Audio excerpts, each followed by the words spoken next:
Overstock about to share some wisdom with us. And, I'm really excited that he's here. I mean, he's been one of the Bitcoin pioneers, if you will, for actual businesses that will accept Bitcoin for their goods and services. And he has a wonderful website called Overstock.com. You can buy tons of stuff on there, and you can pay with Bitcoin. And, when we're trying to get people to use Bitcoin, it's always nice to have businesses that will accept it. So you're from Salt Lake, correct?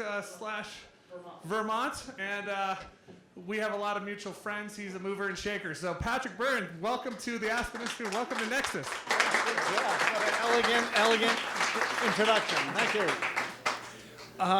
As exciting as these coins are, to me, the main event, is this on?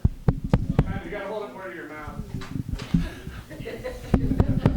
Okay, I'll figure this out. Just a moment. So simple, even the CEO can do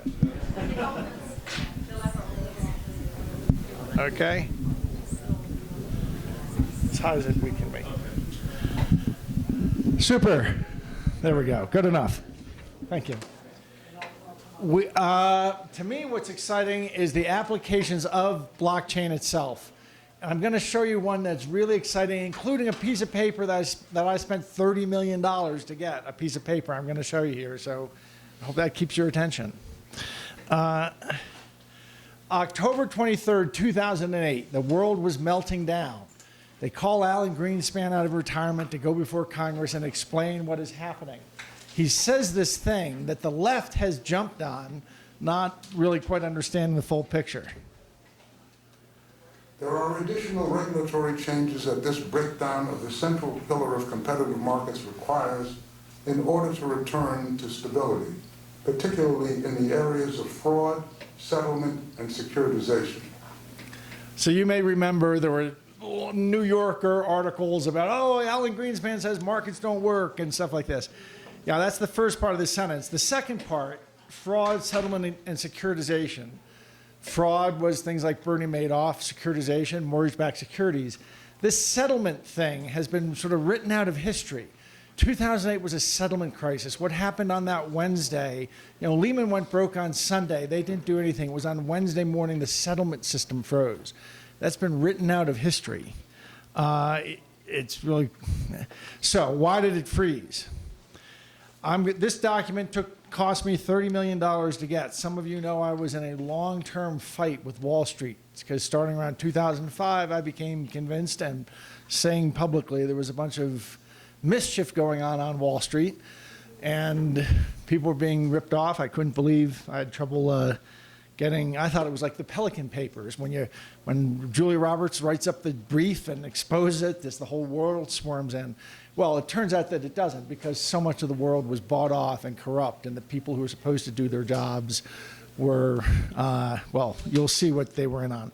So Goldman Sachs, we were in this lawsuit, and they were forced to, after 8 years of fighting, to turn up how big is this obscure thing called securities lending. Securities lending, there's a desk within all the big banks called securities lending. You'll understand in a few minutes what it does.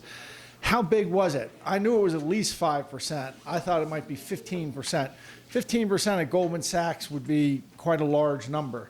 Heard rumors it might be as big as a quarter of Goldman Sachs came from this thing called securities lending people didn't know much about 10 years ago. Well, the answer turns out to be 75%. 75% of Goldman Sachs' revenue comes from an activity that they have kept, that has been obscured from the public. It's called securities lending.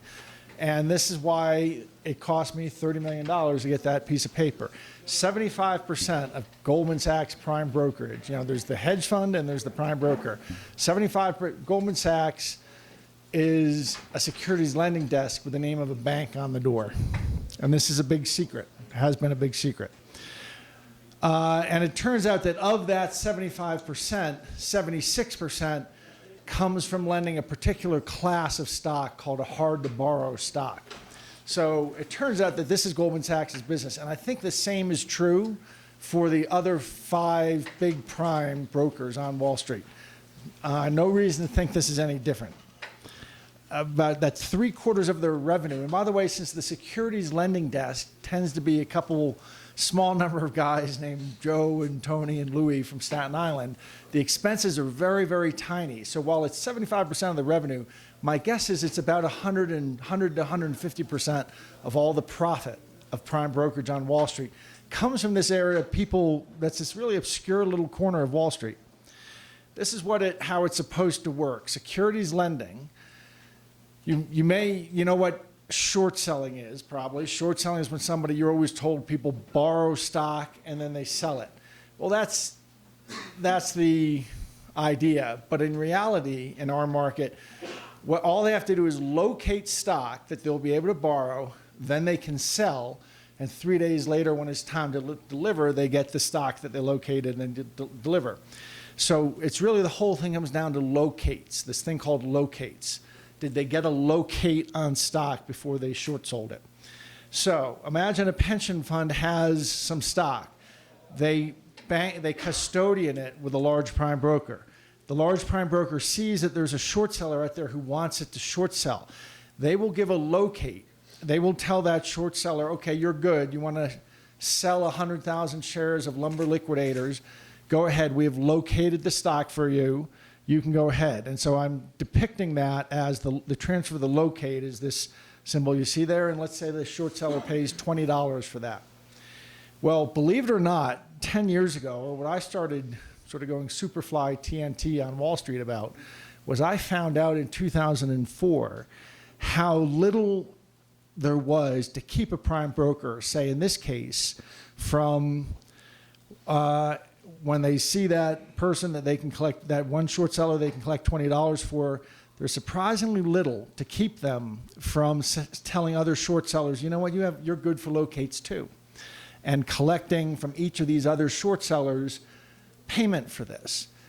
Well, so more short sellers end up with locates and then can sell into the market than there is actual shares. And you'd be amazed how little there is in the systems to prevent them from doing this.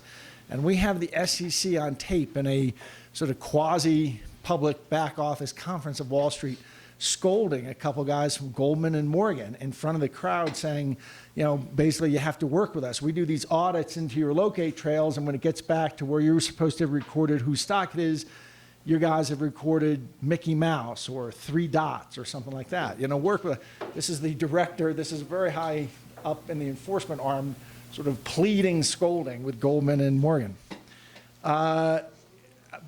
In part because of the attention we started bringing to this about 10 years ago, the pension funds started getting smarter and saying, if you're making money loaning our stock out, we want a piece of the action. We want you to kick back 30% to us.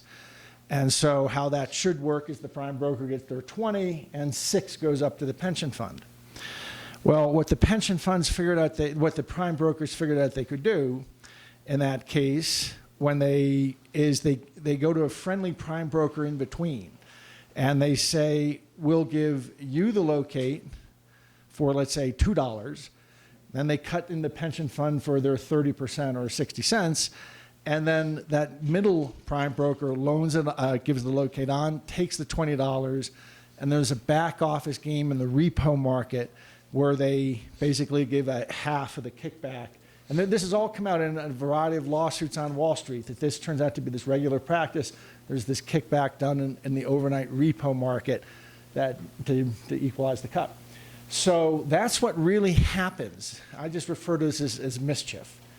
There are amazingly few controls, no controls, to keep this going on in the back offices of Wall Street in the last decade.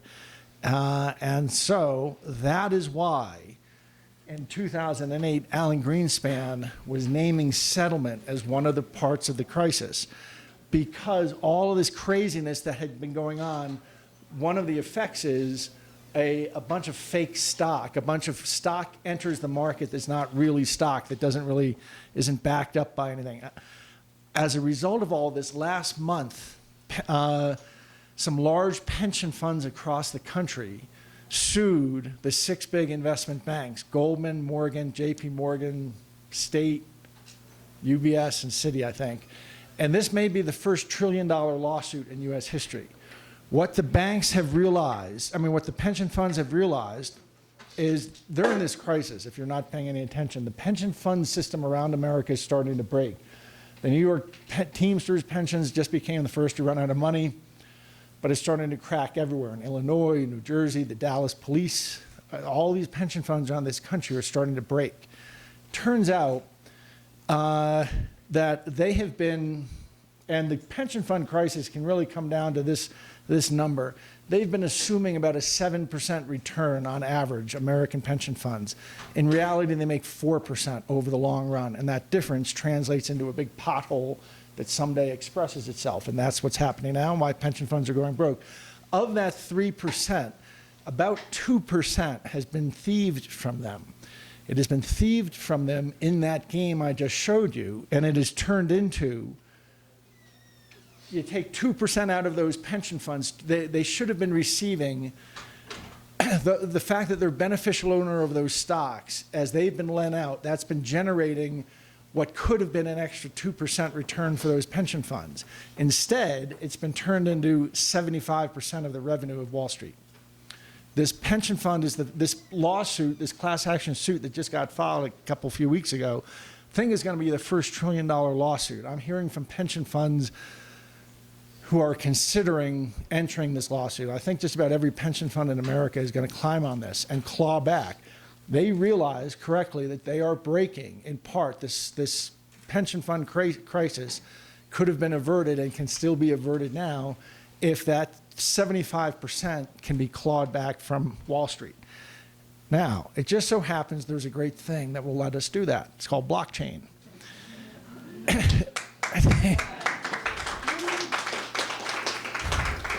By the way, this suit is funny because it alleges that some technologies, some people tried to solve this problem over, say, like 10 years ago, and they literally came up with technological solutions. According to the lawsuit, they're in places like very premier white shoe banks. Like the vice president of one of these banks told them, you may think you make a lot of money of this, but who's going to start your car in the morning? I mean, this is so serious. It's this big secret that 3/4 of the revenue of Wall Street comes from this activity nobody even knows about unless you're really like into this stuff.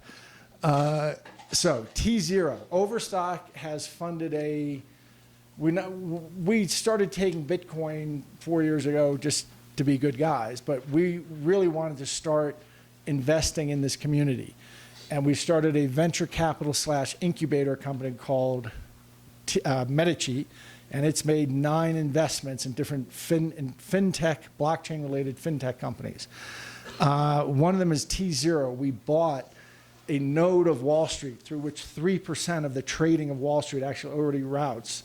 And it was all SEC approved and legal and everything. And so we bought it and then we blockchainized it. So we don't have this issue of building something and then praying to the great gods of the SEC, can we turn it on or not? We took something that was already good and legal and active, and we blockchainized it. And we've built, and we have an exchange, the only exchange where you can trade blockchain. We have an SEC-approved blockchain exchange, an ATS. It's the only one in the world that you can trade blockchain instruments on in an SEC-approved fashion. And it's because we started with something that was an SEC-approved ATS, and then we made it blockchain. And we have an auction system. So the pension fund can give us their stock. We run an overnight auction, and we auction off a blockchain receipt, a blockchain locate, a digital locate receipt for that particular stock. And because, here's another interesting thing about Wall Street, they love things when things are traded over the counter. And what that means is, if you want to know the price, you call up 2 or 3 brokers and get quotes. Very inefficient market. They don't like instruments going exchange traded, which means you can look them up on a screen and the forces of an auction work. And that's because historically, when instruments move from being over-the-counter traded to exchange traded, about 80% of the margin goes away for Wall Street. A different way of saying that is how they treat their clients when their clients are in the dark and can't tell if they're getting a good deal or not, is they gouge them for this much, but when they can't do that anymore and it's exchange, they can only take that much. So it's the same. So anyway, the pension, we believe that the pricing will compress. The short seller will, let's say, pay $10 instead of 20 for the digital locate. And then that 28 of it goes on to back to the pension fund. We keep a couple shekels for our efforts. So the pension fund gets 60, instead of getting 0 or 60 cents, gets $8. The short seller pays less, we get a little piece. So this is a revolutionary technology that goes right after that desk, which is 75% of the revenue of Wall Street. This was launched a matter of a couple weeks ago. We have 2 platforms integrated now with over 5,000 people now able to get their digital locates receipt from us, and we have billions of dollars on the supply side. So we have created a solution that we think can actually significantly change the outlines of if pension funds adopt it, significantly changes the economics, the pension fund crisis, et cetera. But what it does is it takes what's 3/4 of the revenue of Wall Street and shifts it back into the pension funds where it belongs. They're the ones who are the beneficial owners of that inventory. So I'll stop there. We have so many things we can talk about that we're doing, but let's talk. Sir. So that can be any stock or financial instrument. It's not restricted to specific stocks. Correct. That can go into your system. Correct. And in fact, our ATS, you may have heard the SEC ruled about 5 weeks ago that a bunch of these ICOs are actually securities. Everyone here has heard about this ruling? Those securities now can really only trade if an American's involved. They have to trade on an SEC-approved exchange, and there's only one SEC-approved exchange that can trade blockchain securities, and it's ours. So I think what we're working on now is we're sort of getting swamped in the last few weeks by people who have invested in ICOs or who have brought ICOs to market. They need a place they can trade, and we're going to spend the fall working out how to get them listed on TZero.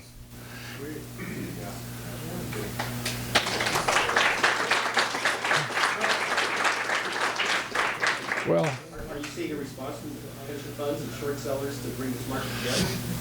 well, we have brought in, we have 2, when a market starts, they say on Wall Street, liquidity begets liquidity. We're just at the point, literally in the last 2 weeks, where like the monster twitched it, Frankenstein's monster twitched his fingers and his toes. He's starting to sit up, yes, every day. There's 5 or 10. I think we're making $10,000 a week now, which is a tiny, but there's just a little, the market is just beginning. So who's going to start your car? Who's gonna? I did just hear today that somebody who was talking to Goldman said Goldman and I are old enemies, if you can't tell. We have this long feud between us. And they've said that there's no way they're going to let this take off. Now, we don't know what that means when Goldman says it, but I've heard that a managing director was asked about this and said there's no way we're going to let this get going. But what we have is the pension funds. Anyone who's got a pension fund who's got money in a pension fund should write their pension fund guys. There's going to be pension funds who don't join this lawsuit are, I think, sort of betraying their fiduciary obligations, and pension funds who stick in the system and forego the extra money they can make. I think it can all collapse rather quickly. We have major banks, like trillion-dollar banks with $1 trillion in assets, and there's not many of those, talking to us. 10,000 baby boomers a day. Yeah. So, but this is just one of the, we all sort of talk, it seems like I come to these conferences and there's a lot of talk in the stratosphere. I'm the worst at talking about all the philosophical implications of Bitcoin. Here's a very direct thing no one else thought of. We're taking the blockchain right to the desk. That is 3/4 of the revenue of Wall Street.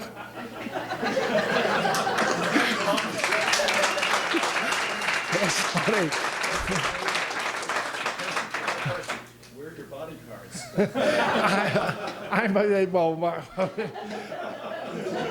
I'm bulletproof and invisible. I'm bulletproof and invisible. Yes, sir. So for the public here, how do we actually invest in that? Do you have to buy, like all the earnings go up to Overstock? Do you have to buy Overstock? Good question. We have all these people coming and talking to us about investments at a $500 million level here, at a $300. And it's kind of funny to me because Overstock has a $600 million market cap. And when you buy it, you're buying all these things and you get a $2 billion internet retailer attached to it.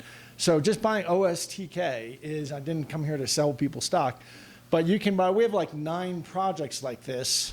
All of them are, I think, billion-dollar ideas, and they're all trading under a company with a $600 million market cap, and it has another company that's a $2 billion retail company. So yeah, OSTK, when people call me and how do I invest in this, just you can buy it right now on NASDAQ. Yes? So you mentioned VG Ventures. I think you went over some of the ventures that VG invested in, and I'd be interested to learn how like VG chooses companies to invest in. Cool. By the way, you're the most interesting looking fellow at the conference. What's your story? Have we met? We've met. Fecon. Okay, that's right. I knew we'd met. I knew. So Medici, I was of more limited resources 4 years ago. We were tight, and I wish I'd been able to take 200 million and just fuel a bunch of 50 Bitcoin blockchain projects, but we couldn't. So I picked the ones that I thought I believe there's a new age coming to mankind riding on blockchain.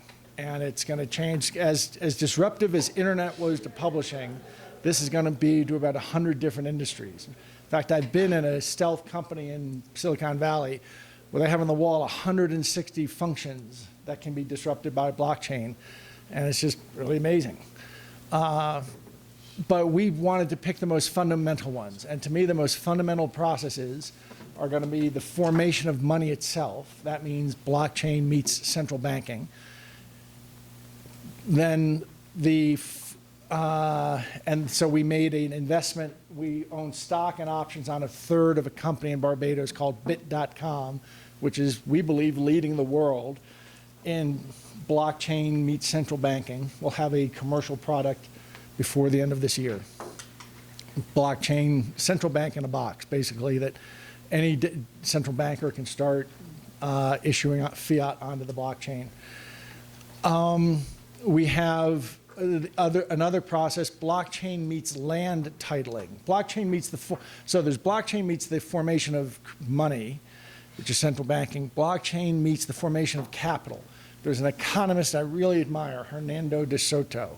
He's down in Peru. He's probably spoken here at Aspen. He's an economist that believes that real progress begins with rule of law, particularly around land titling. And that's when Britain and the US actually started developing, is when they got land titling right. Because, and it's worth taking a minute, you're going to see why this is so perfect for blockchain. If you're talking about somebody who lives in a slum in, say, one of these huge cities in South America, they might have been living for 4 generations in this shanty. They have no piece of paper that says they own it. And they never know if the local generalissimo is going to show up someday and say, my grandfather, there's been a mistake here, senor, that's our land. And you never know. So he doesn't have any incentive to improve it. He doesn't have a piece of paper he can take to a bank and borrow money and start a fruit stand or something. So the capital is dead. And Hernando de Soto claims there's about 100 times as much dead capital all through the developing world because of this problem than has ever been sent to the developing world in the form of aid. People can't get title in those situations. If you try to get it, it literally can take 30 years. If you're in Haiti, for example, and you're living in some place, your family may live there 100 years. If you try to get title, it can take you 30 years. You got to have 200 stamps on 200 pieces of paper, and every stamp guy wants a payoff. So it becomes, so how do you, so his great theory for 17 years has been if we could have property title up land, even land like out in the Amazon jungle owned by tribes and stuff, get them title, that actually all kinds of forces of progress and development could work. Well, we believe that's just so ripe for doing on the blockchain. And I'll stop my description there in terms of, but that's a second company we're involved in. Well, I don't want to say the name of that company yet. That's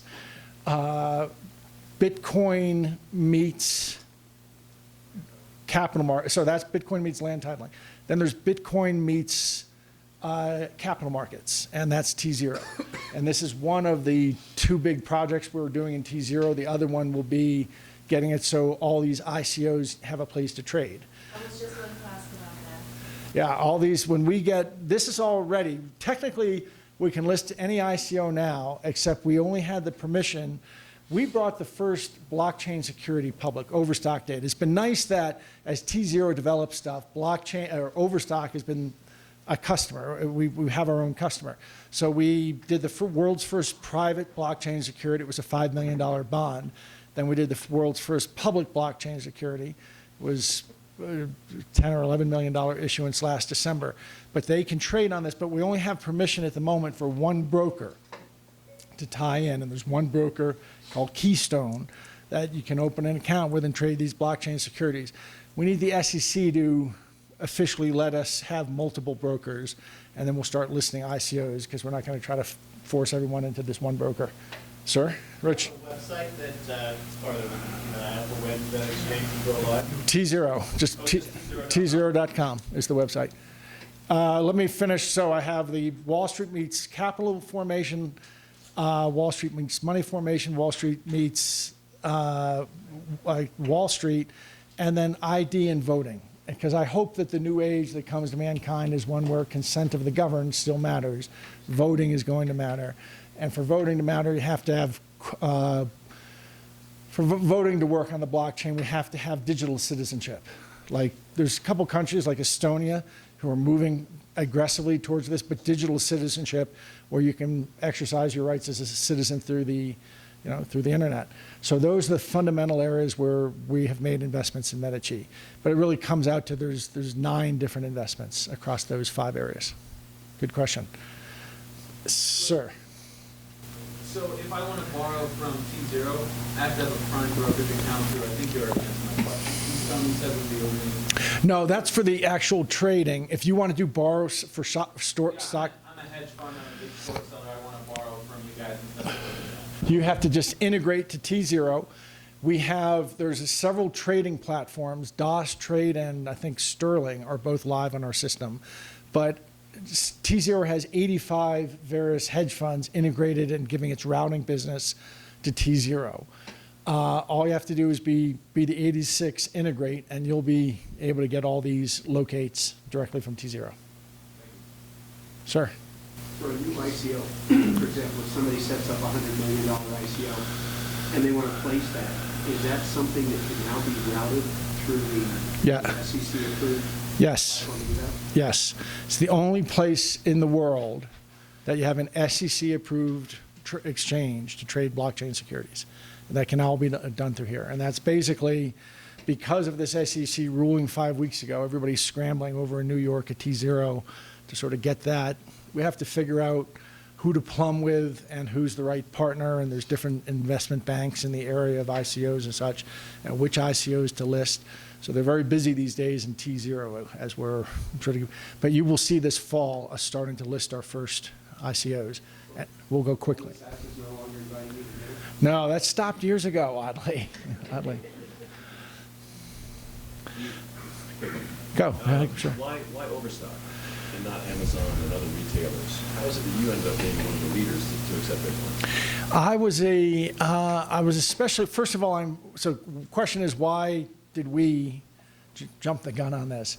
I'm pro-freedom by nature. I come from New Hampshire, live free or die. I'm very attuned to the pro-freedom cause. I have a PhD in philosophy, don't laugh. And when I was doing that at Stanford, I got sidetracked and started studying computation theory. This is 30 years ago. But the math that underlies cryptography, and it's actually the only time I've had a religious experience in my life. It was studying the mathematics of computation theory. So about 4 years ago, I'm reading Fast Company or Wired, and I saw this thing about a form of money that no government was behind, and the Byzantine generals problem, and all that they had figured out how to make money out of this, and I tuned into it right away. And then it was actually kind of funny. I had this vague idea that, gee, in a year or two, when we had some time and a free development team for 6 months, I'd put them on this Bitcoin project. But a few weeks later, a journalist happened to call me and did an interview, and at the end of the interview said something about, hey, you think you're ever going to take this Bitcoin stuff? And I, on the theory, on the what is it, from Dilbert, the principle is nothing's too hard when you don't have to do it yourself. I said, yeah, sure, we'll be taking Bitcoin soon. Well, she published that, and I started getting Google alerts in Korean and Swahili and stuff that there was a guy, and I realized, wow, there must be this latent demand for Bitcoin. So this is 2013, I guess, late 2013. There's this hidden world out there. Everybody's really waiting for it. So I threw 40 people at it for 9 days, and they got it live. So that's how we became the first. But it really has always been excitement about blockchain itself. Let me go to So back to TZero, if I want to launch a new ICO and $50 million or whatever, say, are you guys a competitor of like launching on Ethereum, or are you guys going to work with somebody launching a token on Ethereum? No, go through you for SEC approval? We're not a competitor to Ethereum. No, you would go through your normal process.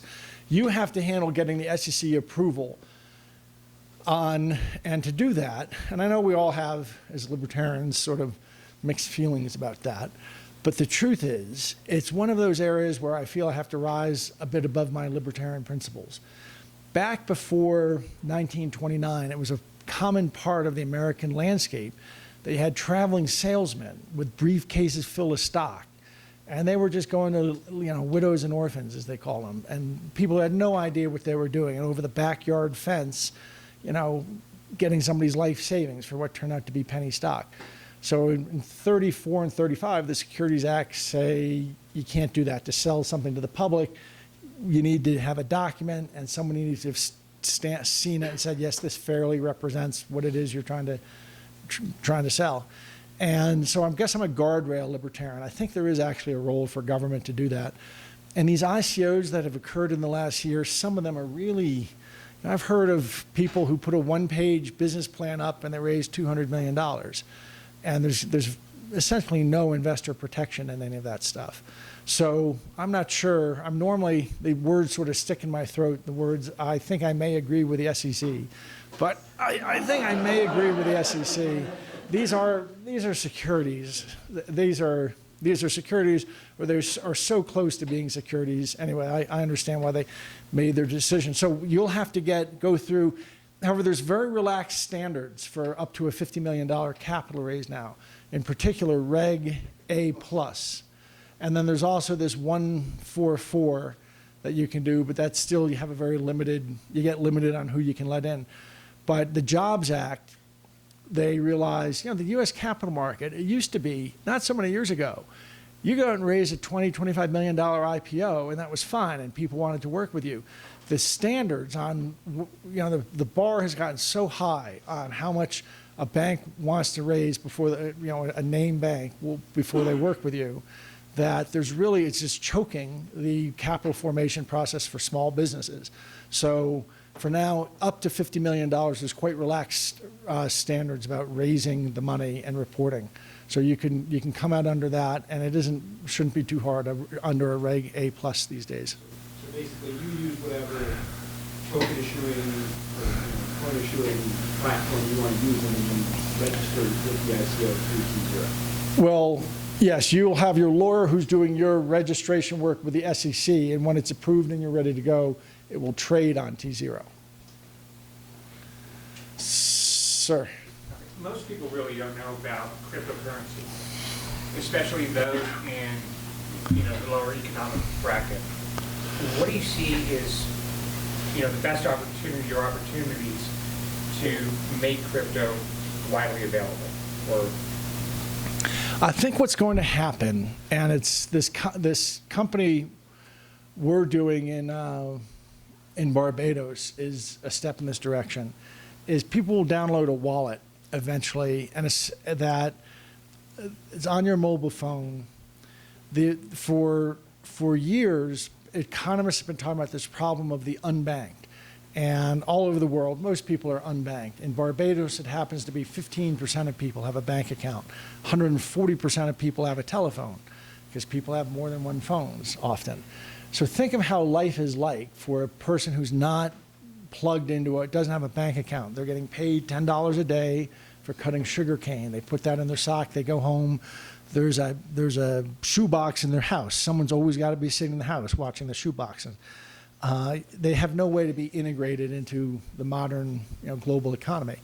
But if they have the advice that the West has been giving for decades has been telling these countries, catch up with us, build the same institutions we built. So it's just like 30 years ago, people used to talk about how much copper it was going to take to wire up India, to lay a wire to every home and such, how many millions of tons of copper. Well, then India, mobile phones came along, they got to skip all those steps. They didn't go through the building of the institutions we did, and they just skipped it. Similarly, blockchain is, I think, going to let countries, if they let this go forward, anyone with a cell phone can start being tied into the global economy without having a bank account. So I think that's what happens. That's what starts getting people on it. Our wallet is going to let people shift between fiat currencies quite quickly. So there's a big remittance problem around the world. There's $500 billion remitted from people around the world. Somebody driving a taxi cab in Brooklyn and is sending home 40% of their pay to Azerbaijan. And there are countries where, like I think Azerbaijan is like 40% of their GDP is remittance. The typical VIG on that is 15%. So there's $75 billion being skimmed by the people who act as the middlemen that can essentially be taken to zero. So if people in Barbados download this app and people in the US do, what's going to start happening is someone in the US can just take their dollars and send it. It converts into blockchain on the back end, goes to Barbados' blockchain and turns back into Barbadian dollars there. And so the Bitcoin blockchain becomes the underlying mechanism for a currency exchange system. So I think it'll be it's not going to be, some light bulb that gets everybody to see the possibilities. It's going to be simple little apps that do that get people to start connecting into the digital economy that way, or through like a land titling app, things like that.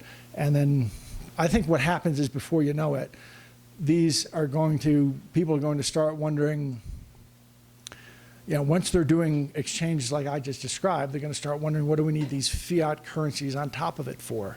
Once you get enough people. So it's kind of the camel's nose under the tent to start with. The real purists tell me, why are you working with the fiat currencies? It should all be about digital currencies. Well, let's get the world onto this blockchain stuff through the fiat currencies, and at some point, the world's going to realize, what value does it bring to have all that fiat stuff? Sir? So if the app wallet is the tipping point where we start seeing mass adoption, we move early adopters, beginning mass adoption scale, take your crystal ball out, when do you think we're going to enter from that early adopters? I think it's if and when there's a dollar crisis, which is, to me, kind of when there's a dollar crisis. I think when there's a dollar crisis is when the incentives just become overwhelming. Is there now already a dollar crisis? Well, When you can buy a Lamborghini with one Bitcoin. So in the scenario that you just described, third world country, so take the worker, right, that's getting paid in cash, the local currency. How do they actually get the fiat and convert it onto the blockchain? Imagine this world. A country melts down like Venezuela. We go in with a laptop. The director of the central bank just issues their new currency onto fiat using this device. Everyone in Venezuela just downloads an app. And then so now you have an app on your phone. And now when you go and cut sugarcane and get paid $10, you're getting paid, the person paying you is sending it to you through the phone. And then you're going and buying some chicken with it or something. And that's just all just through the phone. But there are also there are tellers, both the real ATMs and human tellers.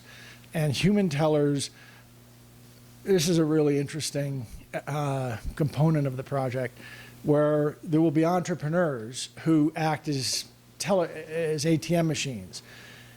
They'll do so for a fee. It's a bit like Uber in that you'll pull up on your map, on your phone, okay, where's the closest teller? And there's somebody standing in this nearby, but they charge 8%. There's somebody 3 blocks away, but they're only charging 3% transaction. So you pick the one you want, go to them. I expect people will, it will sort itself out based on crime rates. And if somebody's going to stand and be a teller in the middle of Central Park at night, they're going to charge more for it, maybe have some protection or whatever. So, but we'll have a human teller system, and the human teller system will handle the KYC AML. There's reduced AML KYC obligations, but that is something we can get the human tellers to meet. Isn't that being done now? I mean, at startup, I think It could be. Yeah, I think that there's a company doing that with their banking system. And where? Silicon Valley, but What is it called? Abra? I've heard of Abra. I didn't know they were doing that. Sir? What kind of pushback have you seen against TZero when you launched it? What have been your biggest challenges? Well, the pushback is, I'd say the regulatory approval process was thorough. I haven't had the greatest relationship with the SEC. 10 years ago, I started to, I think I reinvigorated this phrase, regulatory capture. That used to be kind of an obscure economist phrase. I started using it publicly 13 years ago. So we don't have a great relationship, but they've been professional and let things have marched through approval process. I'd say what we're doing with TZero is so disruptive. About a year and a half ago, I started getting invited into meeting the CEOs of the biggest companies on Wall Street, board members and such, but the incentives are so high for no one to defect for the moment, for them all to stand shoulder to shoulder, to invest in their own efforts, and not to work with us and let this get any momentum. So really the breakthrough is going to come from the middle tier and lower tier people. The 6 big guys at the center of Wall Street, they're going to fight to maintain the system as long as they can. Sir? When you're talking about money that's actually being transferred and eliminating the fraud is what I'm hearing. One of the big institutions out there that is dying for this is the UN. They're being written up. If you haven't gone after them, why would that be a whale of a Yeah, it's funny. We're doing something with the UNHCR in Overstock regarding, we have a fair trade department in Overstock. And so now we actually, I think we're the only company in the world that can use the UNHCR logo, and we're selling products made by Syrian refugees. So we have some entrees to the UN. I hadn't thought of that other side. Yeah, but they want to distribute money too. Every time they're trying to move money from whatever they're loaning, they can lose up to 20, 25%, 30% of whatever the money's going. Total corruption, either whether it's government or however it is, it's disappearing or evaporating. Absolutely, that's the number I always hear, 30%.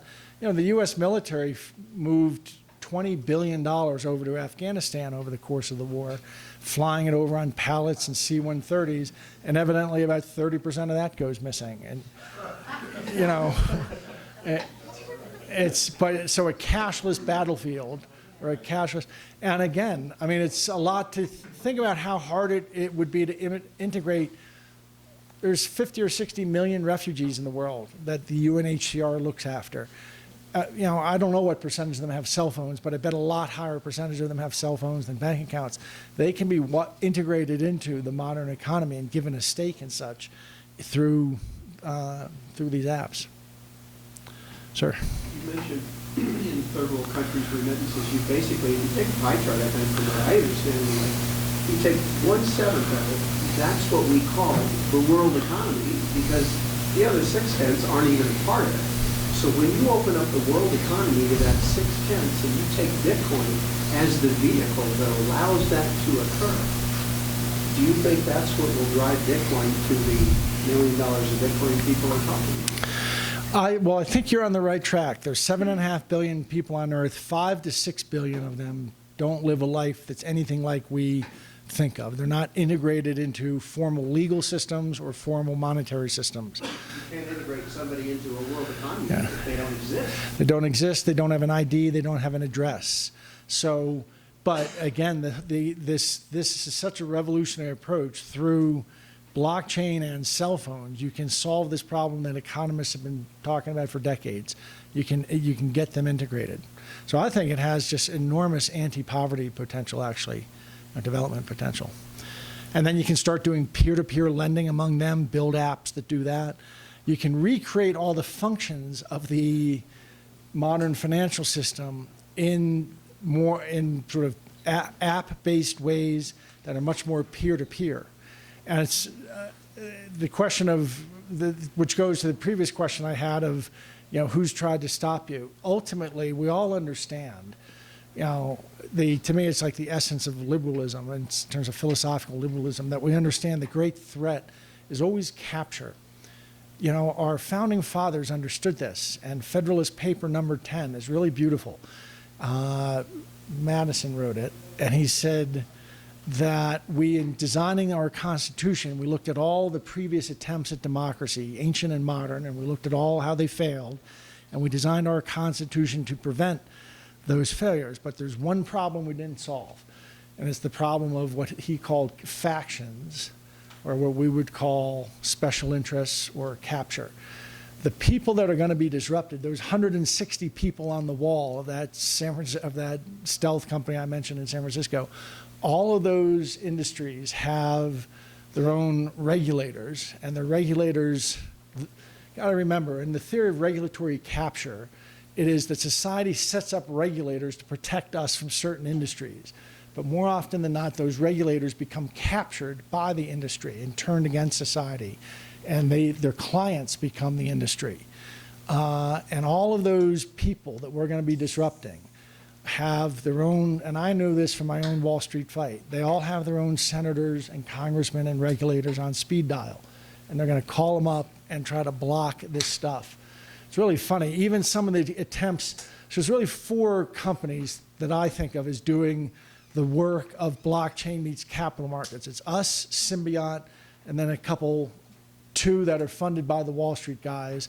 And I don't want to say, because I don't want to be slagging competitors by name, but it's clear that their early attempts at what they were talking about building, I was laughing at, because they were clearly instructed to rebuild the current system with all of its current flaws, rebuild it on blockchain. So for example, something called net settlement, which is the aspect of the settlement process that lets a bunch of the meshigas take place.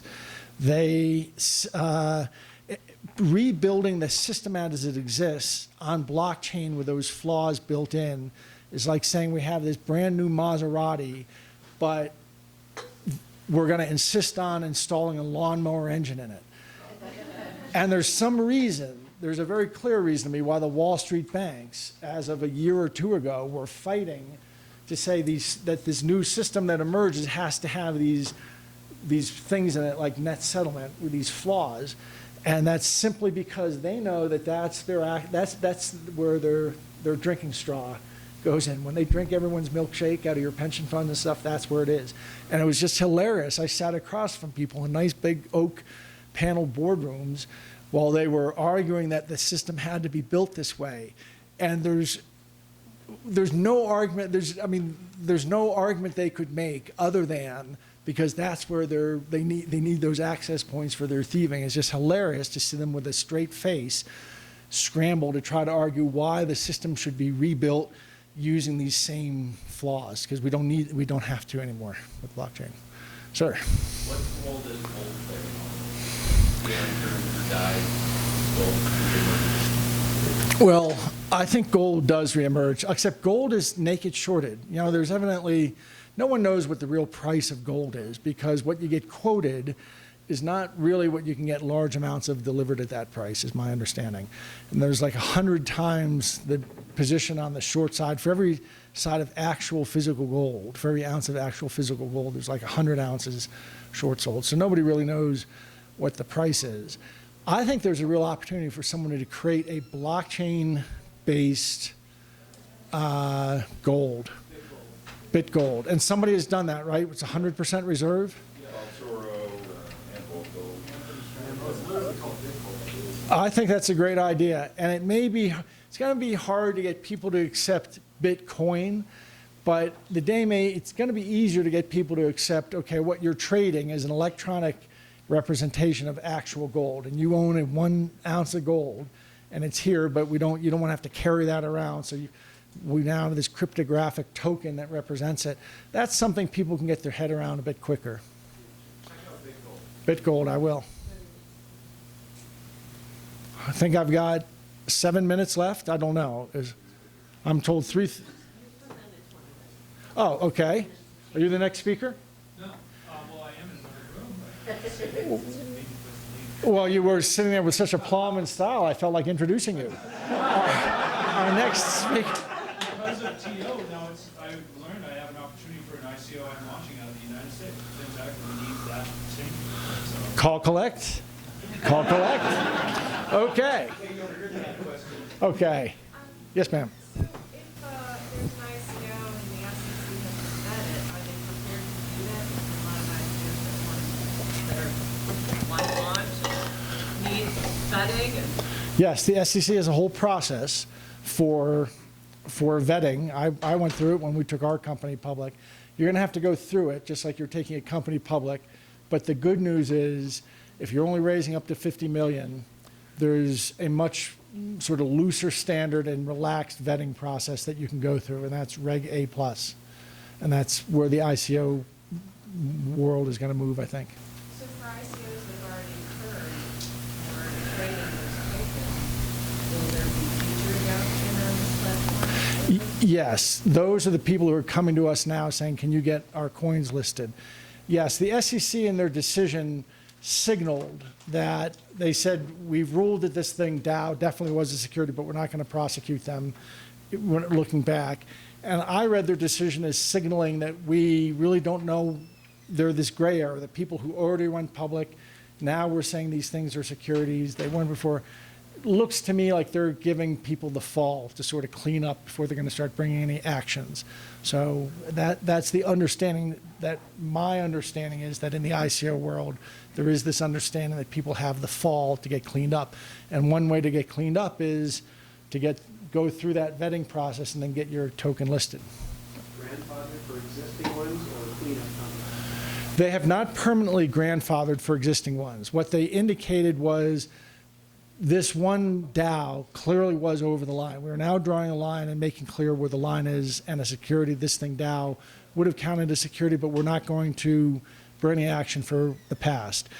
And then for the people who have already issued, that this decision basically suggests what you own now are securities. What the lawyers are saying is there's going to be sort of a relaxed attitude towards it through the fall, because they understand there's several hundred of these out there that people have to figure out what to do with. They just can't come tomorrow and start bringing actions. So we are, believe me, there are people back in New York, hamsters running on that wheel, getting TZero so we can list all, hundreds of these ICOs, and lining up a market maker, because the markets is very sticky between these different ICOs, big spreads. What you need is somebody with big capital to act as the market maker underneath, and we think we may have even lined up one of those. So there'll be a nice, healthy market is what all that means. Thank you for your attention.